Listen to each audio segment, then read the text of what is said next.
placée sous le feu des projecteurs après avoir remporté Loft Story en 2001, Loana était alors très demandée.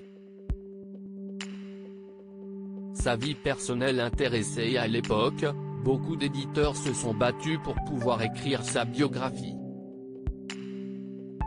Paul Sanfrouche, auteur de l'enquête Sexisme Story, Loana Petrucciani apparaître aux éditions du Seuil, le 4 février 2021, dont des extraits ont été dévoilés par Femme Actuelle, a rencontré celui qui a, pour la première fois, mis la vie de la candidate de télé-réalité sur papier.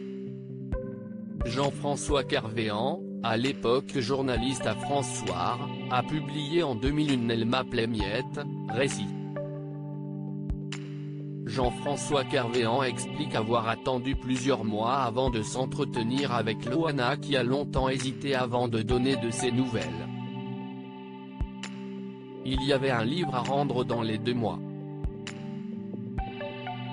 L'éditeur avait mis 1 million sur la table et on n'avait pas le début d'une queue de cerise d'un texte, se souvient-il. Effrayé à l'idée de rendre feuille blanche, il a commencé à rédiger. 70 pages au total. Si est pour vous dire à quel point elle était chosifiée, même par nous, reconnaît-il. Pour son autobiographie, il a empoché la somme de 510 000 francs, soit la même somme qu'attribuée à Loana.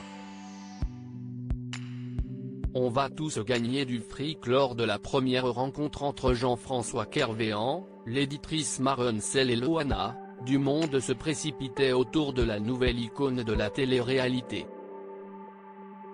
La production était présente, les personnes d'une agence de photos, des coiffeurs et des maquilleurs. Et Loana au milieu, précise-t-il, avant d'ajouter, je m'aperçois qu'à cette tablée de 15 personnes, on vit tous sur la bête et on va tous gagner notre fric sur Loana. Tous. Des années plus tard, Loana a sombré dans l'alcool et la drogue.